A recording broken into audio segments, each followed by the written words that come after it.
Muito bem, boa tarde. A revisão de psicanálise. Para quem não anotou o conteúdo, vou repetir novamente.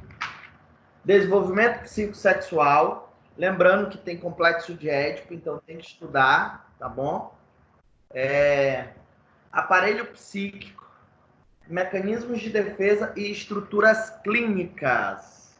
Esse é o tema da nossa prova, tá?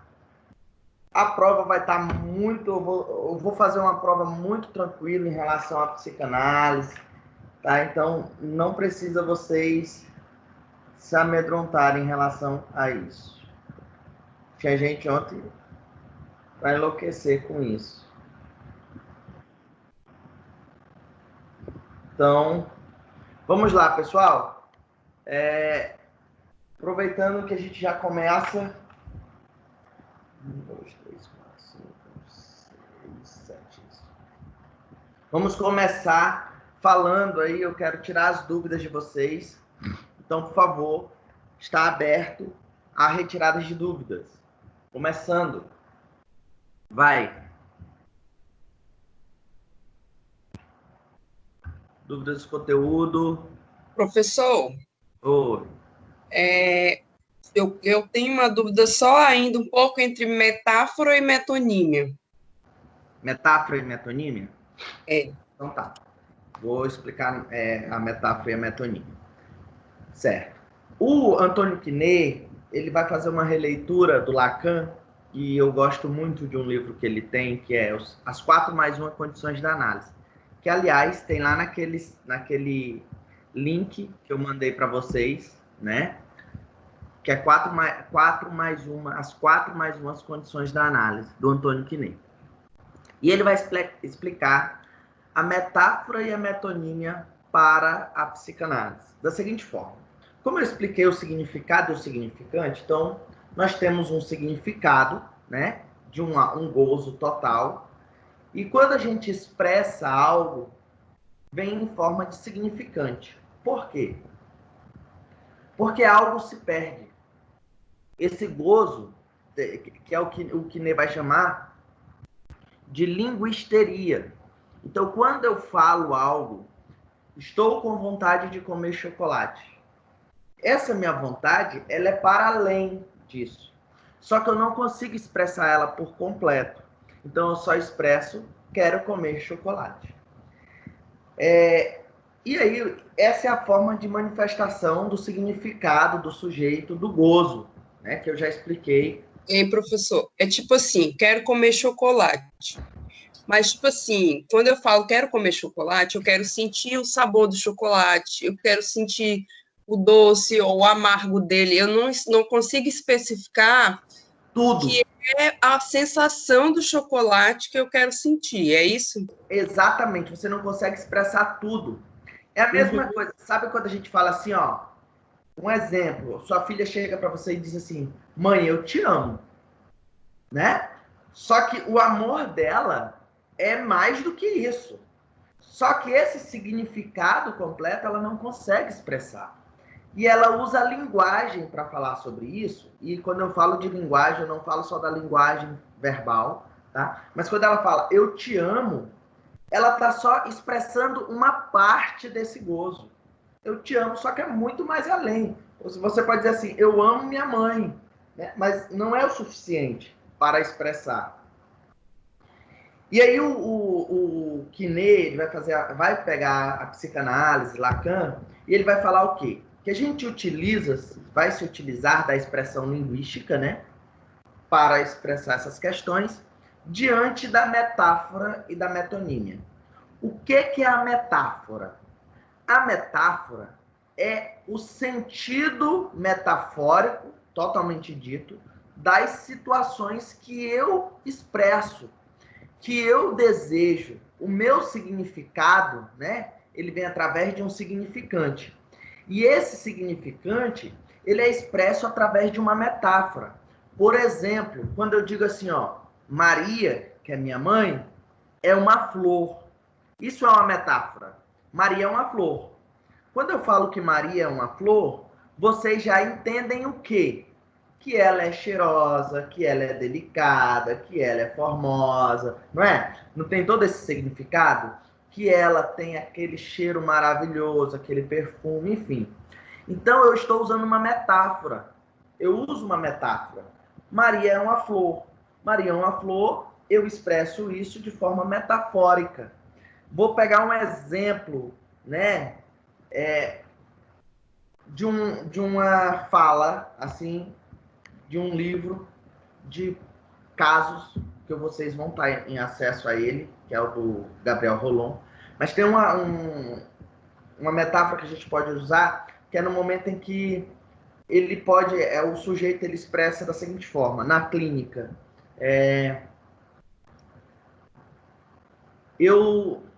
Deixa eu pegar uma expressão assim bem ferrônia que ele pode se expressar. Precisamos ser como lobos. Eu já escutei essa expressão já. Precisamos ser como lobos, né? Ou precisamos ser como leão. Isso quer dizer o quê? Um leão ou um lobo é o quê? É feroz, é bravo, né? Ele briga, ele luta. Isso quer dizer o quê? Que na vida eu preciso ser guerreiro, eu preciso batalhar, eu preciso lutar. Essa é a expressão metafórica da linguagem. Então, o que a psicanálise diz é: eu expresso o meu significado, o todo, através do significante que é expresso através da metáfora. Então, a metáfora, assim, mãe, uma metáfora utilizada, mãe, eu te amo do tamanho do universo. É uma metáfora. Ela quer dizer o quê? Que ela te ama imensamente, infinitamente, que ela não consegue explicar. Essa é a metáfora. A metonímia é o que vai dar sentido à linguagem. Porque toda linguagem ela precisa ter um sentido. Exemplo, quando eu falo Maria é uma flor. Esse está dando sentido. A minha linguagem ela tem um início, um meio e um fim.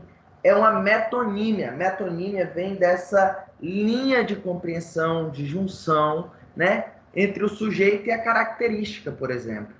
Se eu falo só Maria Flor, você vai entender? Você não vai, você vai pensar assim, é o nome de uma pessoa, ele está falando o nome da Maria e de um objeto, de uma flor, né? E aí você fica confuso. Mas no momento em que eu falo Maria é uma flor, a metonímia, que é essa junção, é esse início, meio e fim, né? A junção entre o sujeito e a característica, eu estou dando isso como exemplo, é a metonímia. Ela tem um sentido. O psicótico, por exemplo, ele não tem essa metonímia, né? A metonímia dele, como ele tem um discurso, é uma das características do psicótico, discurso fragmentado, né? Ele não tem a metonímia, ele começa a falar de A, vai para D, vai para F e volta para D. Por exemplo, eu fui semana passada lá no banco, tentei sacar tudo e não consegui. Mas é assim mesmo, é assim mesmo. O meu irmão, ele não gosta de mim, acredita? Eu tenho certeza que ele tá tramando contra mim. Olha só, ela começa a falar de uma coisa, o psicótico, né? Passa para outro assunto. Não tem uma metonímia. Todo o nosso diálogo, ele tem uma metonímia. Por exemplo, nós começamos a discursar aqui sobre psicanálise. A Josi traz a ideia sobre o que é metáfora e metonímia. E eu tenho que ter uma linearidade. De que forma? Para eu falar sobre metáfora e metonímia, eu precisei citar significado e significante, linguagem, metáfora e metonímia. Ou seja, eu tive uma linha de raciocínio. Isso é a metonímia, é o que dá sentido à linguagem metafórica.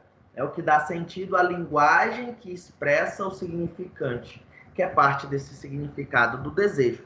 Para a gente não ficar falando assim, você não confundir significado e significante, você faz o seguinte, é a linguagem metafórica, né, com a metonímia, que expressa o desejo do sujeito, ou o sujeito faltante. Né? Porque se é um gozo que falta, é um ser faltante.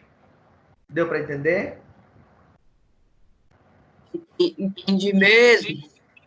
Show. O que mais, pessoal? Fase de desenvolvimento psicossexual, tranquilo, né, pessoal? Como vocês sabem, o desenvolvimento psicossexual, ele tem 4 fases. Eu vou repetir isso porque é uma coisa que há uma confusão. Nós vivenciamos 4 fases do desenvolvimento psicossexual. Fase oral, fase anal, fase fálica e fase genital. Entre a fase genital e a fase fálica, existe o período de latência. Período de latência não é uma fase, é um período.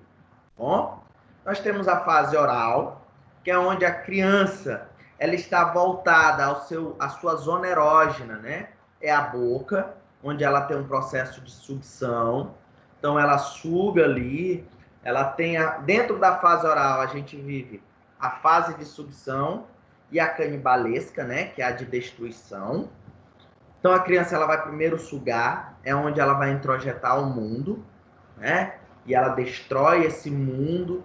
Enfim, é a fase oral. Essa fase oral, a criança ela é só desejo, ela é só id. A gente vai falar sobre o aparelho psíquico aqui para dar uma compreensão. Não vou me aprofundar, estou dando um direcionamento de estudo. Vocês precisam assistir às aulas determinadas. Então, você pega a fase oral, a primeira fase, a criança está na fase de sucção, que é a fase oral, dividida em sucção e canibalesca. A canibalesca é aquela que a criança ela começa a morder o seio da mãe. É o momento dela destruir, tá? Depois da fase oral, a criança entra em uma fase anal.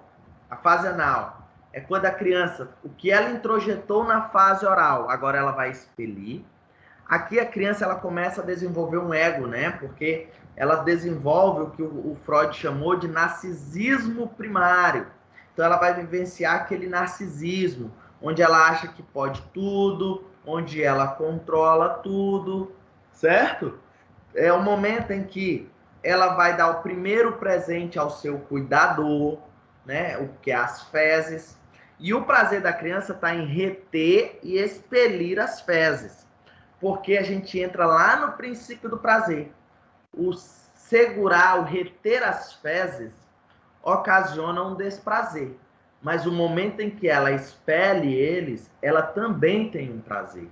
E esse prazer é advindo do quê?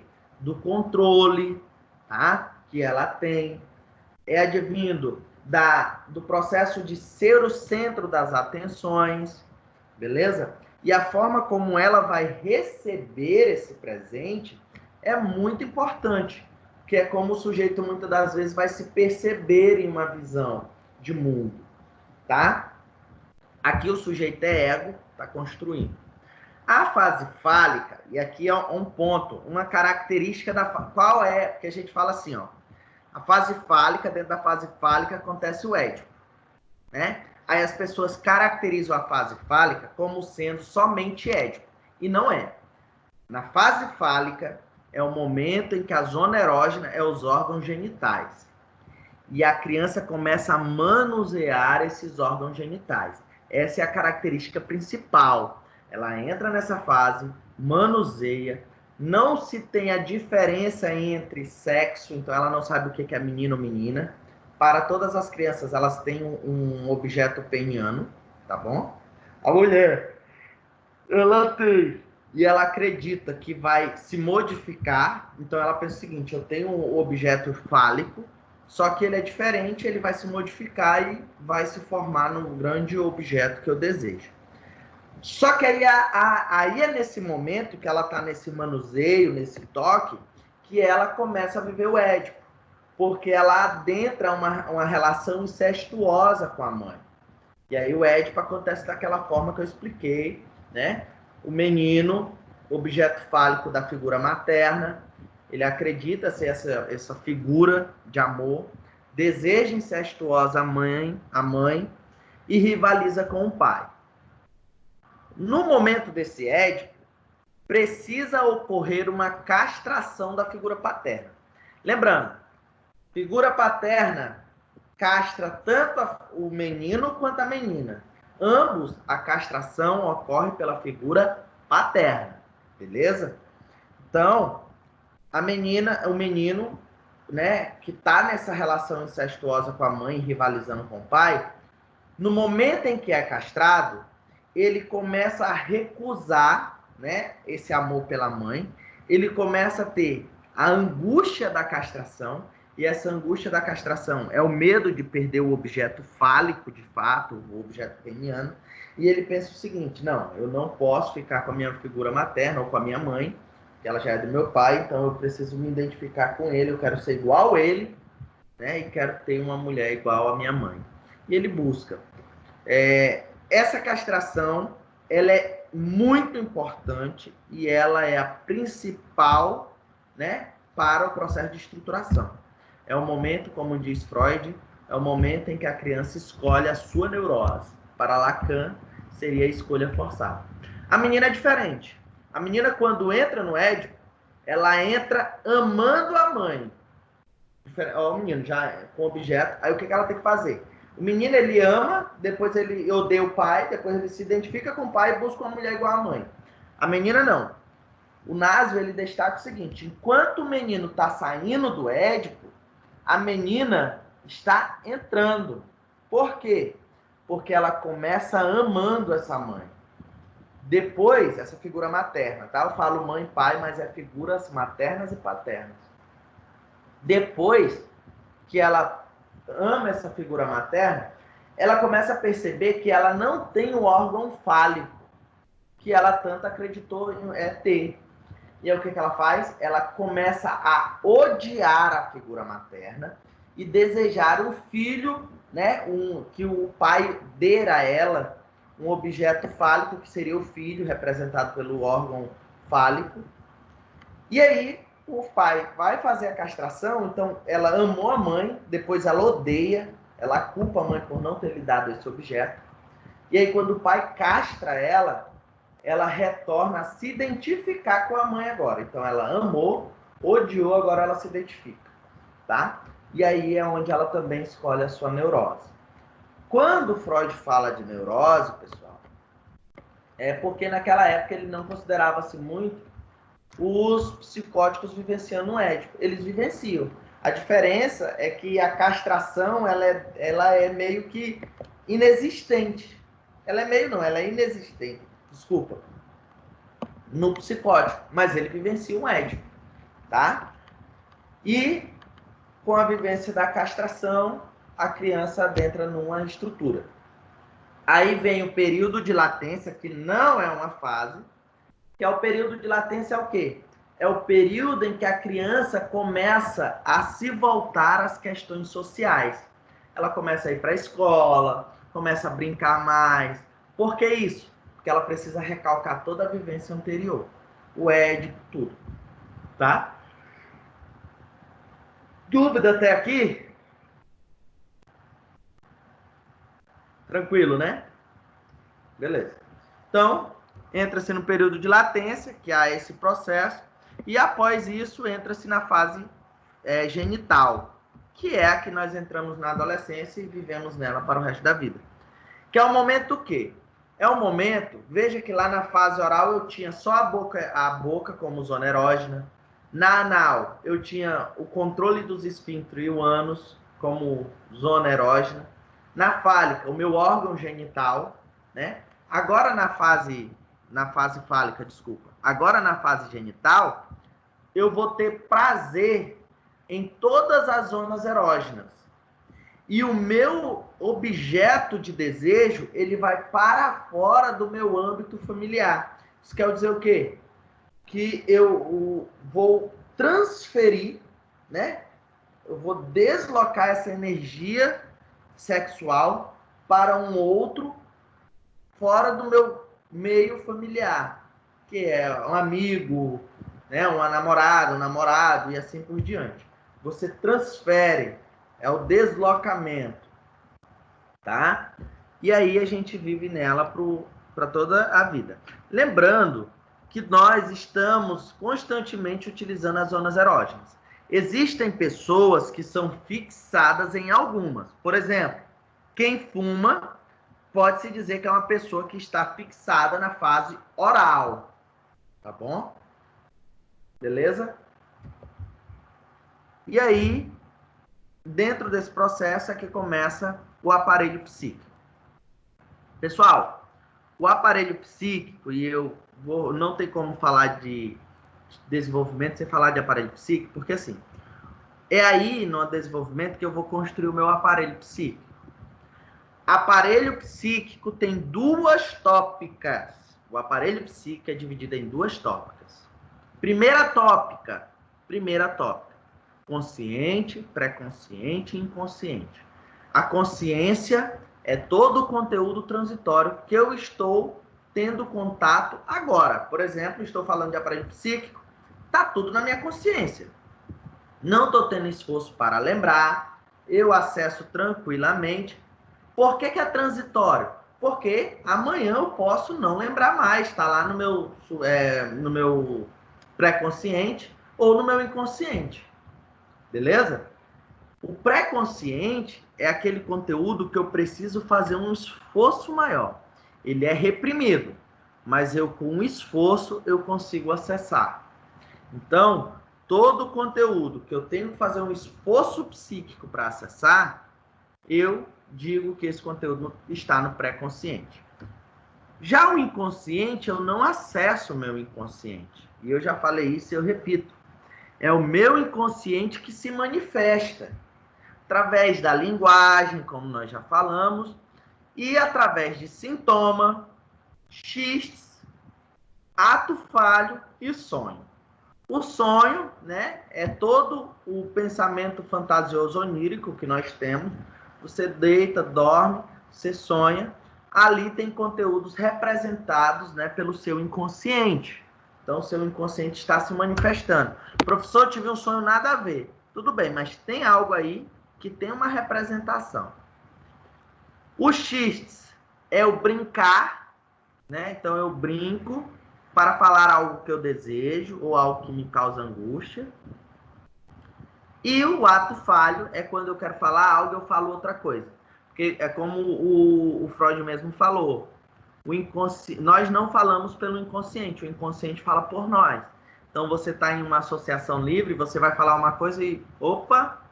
E detalhe, pessoal, cometer um ato falho em análise, você está fazendo análise com alguém, a pessoa cometeu ato falho, interrompe da hora.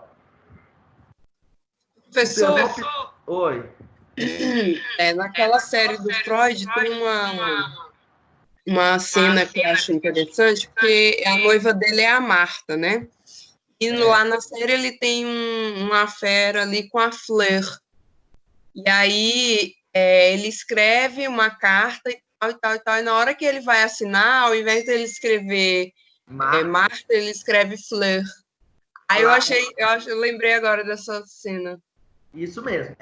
Isso aí é o lapso de escrita, porque eu falo ato falho, né? Mas foi muito bom. A escrita e tem a fala. Exatamente. Muito obrigado, Josi. Exatamente. Existe o lapso de escrita, que foi muito bem lembrado. Acredito, eu não lembrava dessa cena, né? Me lembrei agora, estava no meu pré-consciente. Eu amei essa série, amei. Muito boa, eu gostei muito também. Apesar de ser eu gosto da parte que é verdadeira, né? Eu gosto da parte que é verdadeira. A parte que é, enfim, é uma invenção, enfim. Mas, assim, a parte da cocaína, por exemplo, né? Porque o Freud ele teve que refazer o palato dele para poder respirar bem, porque o palato dele foi destruído, né? Pelo uso da cocaína. Sim. E outra parte, a gente estava falando de Édipo, pessoal. A Josi lembrou agora a série. Tem uma cena que fica muito... Que o episódio é Totem e Tabu, salvo engano. Mas é um dos últimos episódios. Que ele tá tendo um sonho, né? Ele tá dormindo. Sim, que ele morre, né? Sexual com a mãe. Né? Que ele tá tendo um sonho que tá tendo relação sexual com a mãe dele. É verdade. Aquilo ali representa o Édipo. E ele mata o pai também, né? Então, ali representa o ódio, né? Desse pai e o desejo incestuoso, tá? Mas muito bem lembrado, o lapso ele pode ser de escrita e falado, né? O lapso de escrita esse muito bem quando você quer escrever algo, você escreve outro. Esse exemplo aí Quem assistiu a série vai se recordar. Ele vai assistir, ele vai escrever Marta. Olha o meu ato falho. Ele vai assistir. Ele vai escrever Marta, escreve Claire, né? E o ato falho de fala, que foi esse que eu cometi. Eu fui falar, escrever e falei assistir, né? Acontece muito. Tem vários outros atos falhos que você pode perceber que acontecem, tá? Beleza? Essas são as manifestações do inconsciente na primeira tópica que nós estamos falando. Lembrando, vocês têm que ver a aula para vocês se aprofundarem. E aí existe a segunda tópica. A segunda tópica é id, ego e superego. Id, princípio do prazer. É todo o desejo que você tem de se realizar. Desejos mais obscuros, incestuosos, enfim. Todo o seu desejo. O ego, ele é o filtro do id e do superego. O ego, ele é o princípio da realidade. O que é isso, pessoal? Princípio da realidade por quê? Porque o ego, ele que é responsável por perceber o que está acontecendo no meu meio social e ele sabe como eu me sinto e eu me percebo naquela situação. Então, ele sabe como eu estou me presentificando naquele momento. Beleza? E o superego, que é instaurado lá na castração, é a lei, é a moral, é a regra. É aquela moral... Qual é isso aí? Essa imagem, isso aqui é uma xerox que eu fiz de uma aula que eu tive ano passado. Não sei se o pessoal está tendo acesso a ver essa imagem. Mas aqui ele fala que o superego é uma igreja, não sei se dá para ver. Uhum. O superego é uma igreja, o ego é a... mangueira. Prefeitura... Peraí. É isso aqui. Representada por uma igreja. A prefeitura. Aqui, ó. Aqui é a prefeitura, é o ego. O mar, isso aqui é uma ilha, né? E o mar é o id. Então, a igreja é o superego, é representada pelo superego. A prefeitura, que é quem administra, né? Quem faz esse filtro, é o ego. E o id é o oceano aqui, que está todo em volta dessa ilha. É interessante. Vou mandar uma foto no grupo. Manda uma foto no grupo para o pessoal ter acesso. Mas é interessante a gente sempre ter essa ideia que o ego é esse princípio da realidade. É ele que sabe o que está acontecendo à nossa volta, o que nós estamos percebendo, o que nós sentimos. Por exemplo, eu sempre uso esse exemplo que eu acho que, apesar de ser meio, assim, simples e tal, mas dá para entender que é o seguinte. Você está em um Porsche, um carro, um dos carros mais rápidos que existe, e você está em uma avenida. E você tem a vontade de colocar 200 por hora nele. Olha só o seu id falando, vai a 200 por hora. Só que o seu ego, ele percebe o quê? Que está movimentado e que se você for, você vai ser multado. Se você fizer isso, você não vai se sentir bem. E aí o seu superego tá falando já, ó. Você vai pegar multa, você pode machucar alguém, você não vai se sentir bem porque isso é errado. E o ego, ele vai filtrar e ele vai perceber qual situação é mais provável a ele atender. Então, professor, ele não escolhe, pessoal. Por isso que alguns textos falam que ele é mediador. Mas mediador seria muito simples. Por exemplo, eu poderia muito bem dizer assim, não, eu vou atender o meu superego e não vou dirigir a 100 por hora o meu Porsche. Só que, se fosse assim, por que existem pessoas que bebem e dirigem a alta velocidade? Por isso que eu digo, existe um filtro, né? É algo que é perceptível, mas esse ego também tem desejo. Por exemplo, você quer sair para uma festa, o seu ego tem que estar bem apresentado. Então, você vai passar um batom, você vai sair e assim vai. Então, a gente tem sempre que ter essa visão. O ego não é mediador, ele é filtro, tá bom? entre as duas instâncias id e superego. Então, o id, princípio do prazer. Todo desejo, né, que o sujeito tem está ali no id. O ego, princípio da realidade. Ele que percebe as questões externas e como o sujeito tem se percebendo, que ocorre intrapsiquicamente nele. E o superego seria a lei, a moral e a regra. Beleza? Bem, existem outros dois temas, né, aqui que eu coloquei, que é estruturas clínicas e mecanismos de defesa. Não dá para me falar de tudo de novo. O que eu quero é o seguinte, se alguém tiver dúvida sobre as estruturas e sobre o mecanismo de defesa, professor, eu queria que o senhor falasse de tal mecanismo de defesa. Eu falo, tá?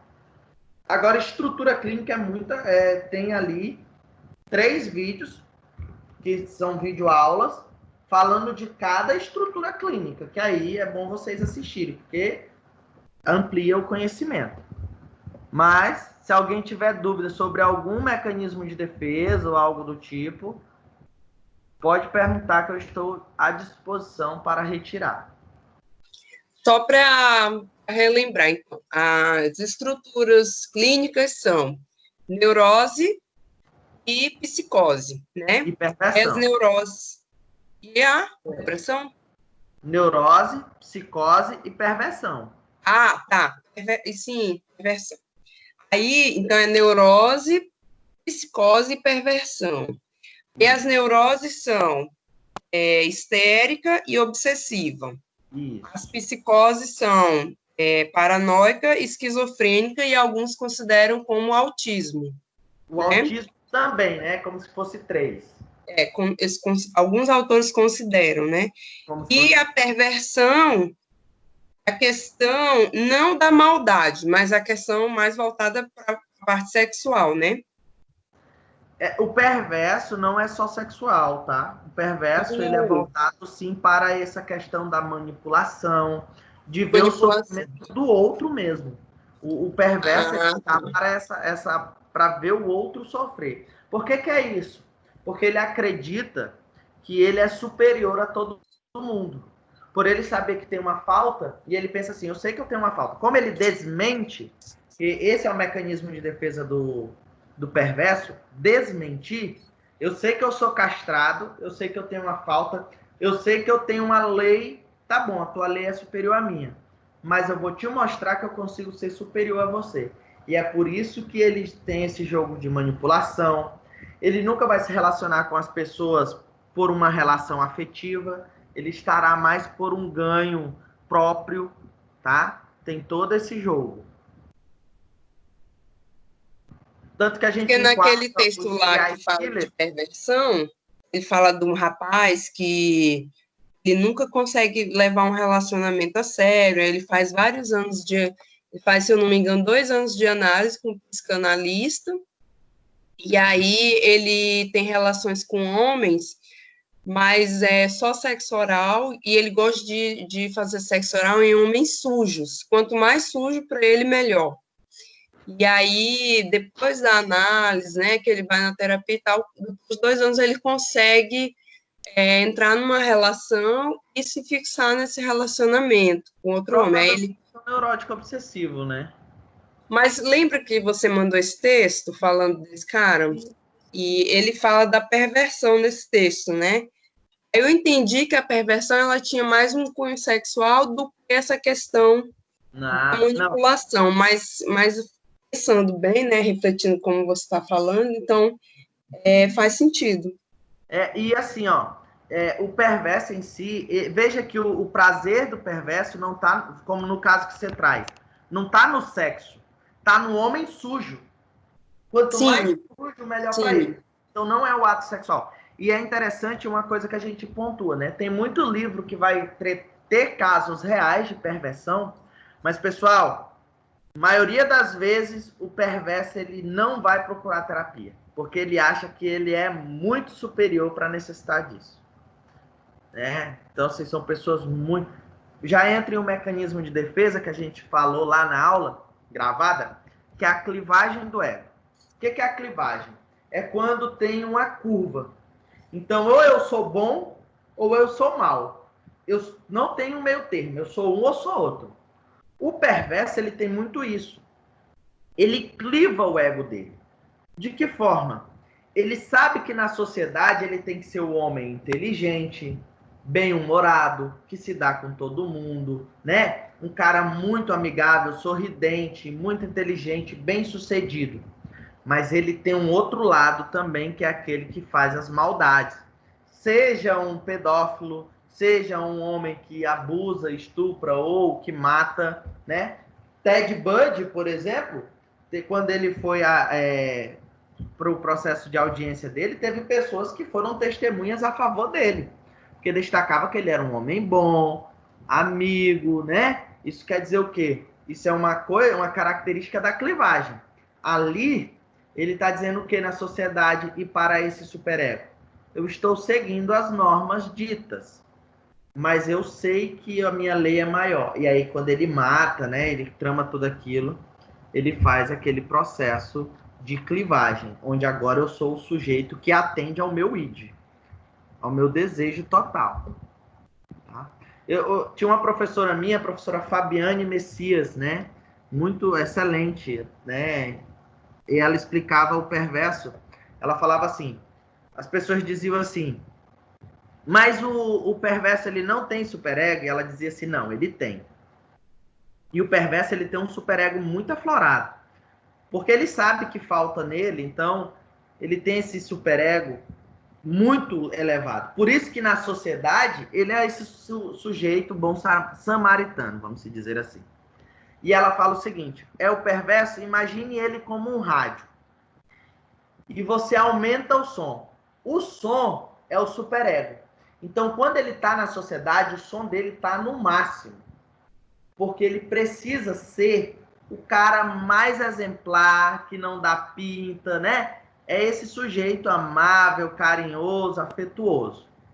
Só que no momento em que ninguém está vendo, ele baixa o som no zero. É o momento em que ele desliga o seu superego e atende só o id. Então, ele tem essa pegada. Professor, então, o perverso, ele entra na neurose? Não, Porque ele é castrado. ele é uma estrutura clínica diferente.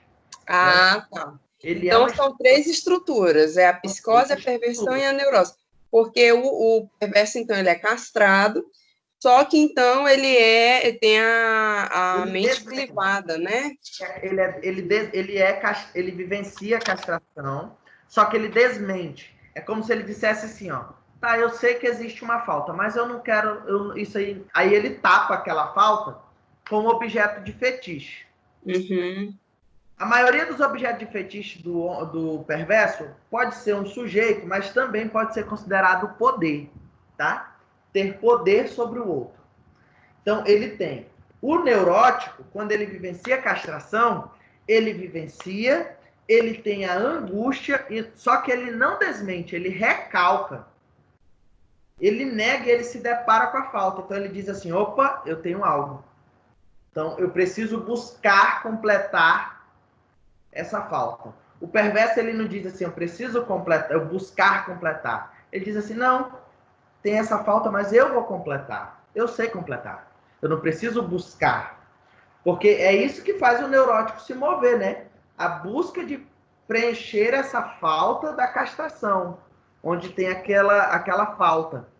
Né? O perverso não. O perverso, ele sabe que está lá, mas ele diz assim, eu vou fingir, é como se ele falasse assim, eu vou fingir que não existe aqui e vou mostrar que eu não preciso buscar nada para preencher essa falta.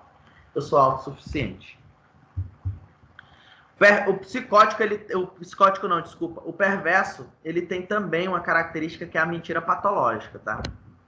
Muito, muito, muito. Eu conheci uma pessoa perversa, e ela, tipo assim, ela tratava a pessoa, né? Muito bem, eu já até contei esse caso para vocês, muito bem. Só que ela era a pessoa assim, quando ela tava vendo que a pessoa tava bem, ela começava a tratar mal, falar mal, a recusar a pessoa, né? A negar. Ela fazia várias outras coisas e essa pessoa começava a se sentir mal.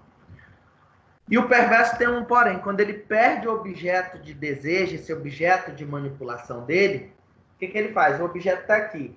Ele busca se envolver com as pessoas à sua volta. Então aí essa pessoa começou a ter relações com pessoas que eram próximas a ela. Mas por quê? Era uma forma dela conseguir afetar aquele objeto dela. É tipo, como se ela dissesse assim, eu vou mostrar para ele que eu consigo fazer ele sofrer ainda. Né? Professor, uma pergunta que surgiu agora para mim. Esse tipo de gente é feliz? Na verdade, para eles são autossuficientes, né? Então, para eles, talvez sim. Eu não posso dizer se eles são ou não, mas a felicidade dele é no nosso sofrimento. Então, quando eles conseguem, eles estão bem.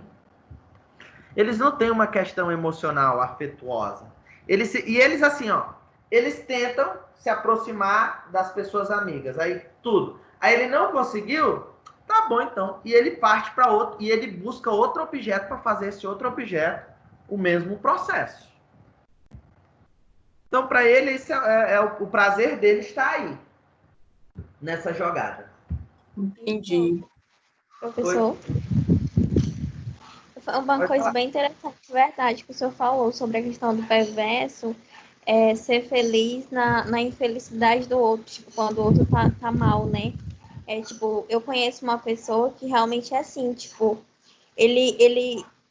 você vê que quando ele vibra, ele fica feliz quando vê o outro assim, tipo, fulano tá doente, aconteceu isso com fulano, ele diz, que bom, fico muito feliz, tipo, e mostra aquele brilho no olhar do rosto dele, sabe? Pois é, mas aí é que tá.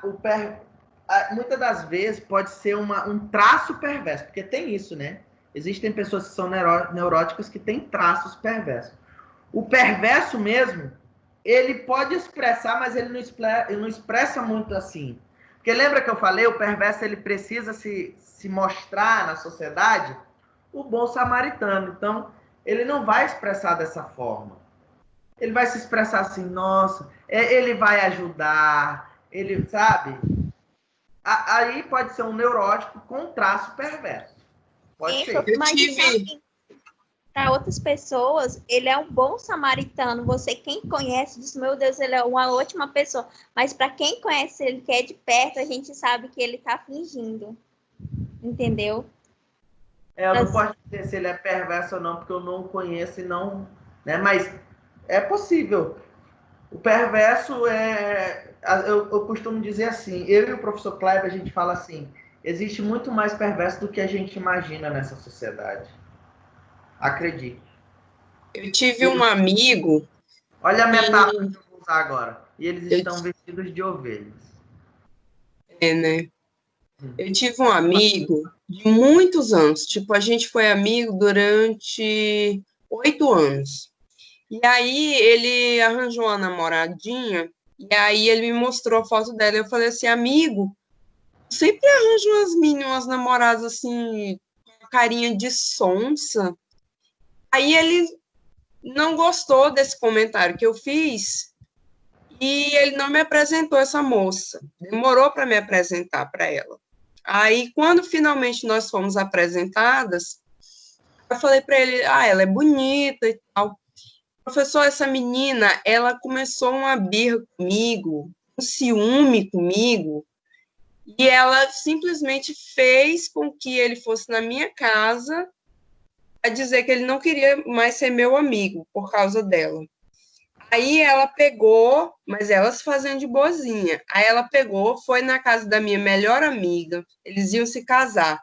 Ela fez questão de convidar a minha melhor amiga e outros amigos nossos em comum, de fazer questão de dizer assim, olha, eu convidei fulano, mas eu não te convidei. E isso me fez sofrer muito na época.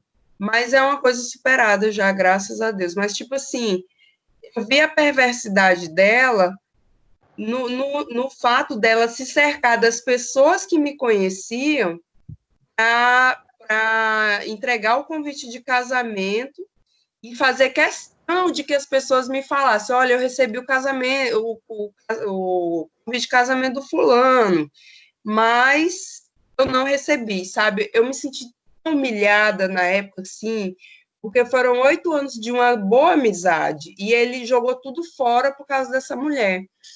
E aí eu também desisti da amizade dele. Hoje em dia ele passa por mim, ele não fala comigo. Então, na verdade, sim, ele não era meu amigo, né? Ele por um tempo ele foi meu amigo, depois não foi mais como eu tô conveniente falando. para ele. Eu não sei se ela é perversa. Até porque, gente, lembrem daquela aula que eu dei sobre as estruturas, eu falei. Nós não podemos também, lógico, isso é muito uma característica, tá? Só que assim, a gente não pode falar que o sujeito é ou não é pela característica, pelo sintoma. A gente tem que ir pela posição que o sujeito ocupa. A gente tem que ver que posição é essa. Professor, como é que eu percebo a posição? Poxa, você percebe, por exemplo, no neurótico obsessivo. Você percebe que ele ocupa sempre aquela posição que o sujeito deve ditar as regras, o neurótico obsessivo. Ditar as regras, ele não é aquela pessoa que sempre está buscando resolver, né? Que ele toma decisões. Se ele não tem esse comportamento, pode ser um neurótico obsessivo. O neurótico histérico sempre vai ter uma posição em que eu quero, quando consegue dizer assim, não quero mais, agora já não quero mais. Então ele vai estar sempre nessa posição de incompletude.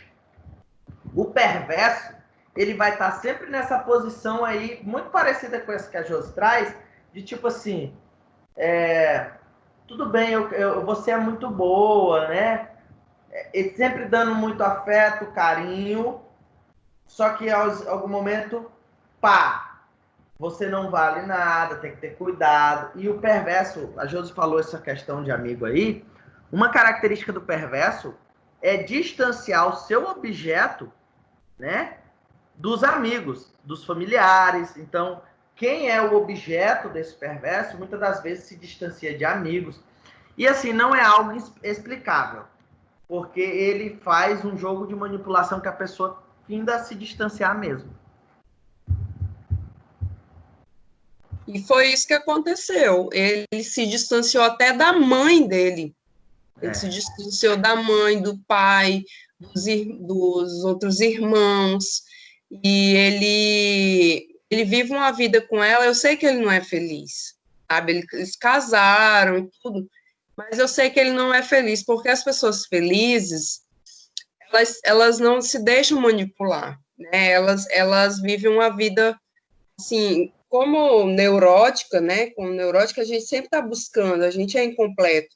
A gente busca nas amizades, a gente busca no parceiro, a gente busca no trabalho, a gente está sempre buscando.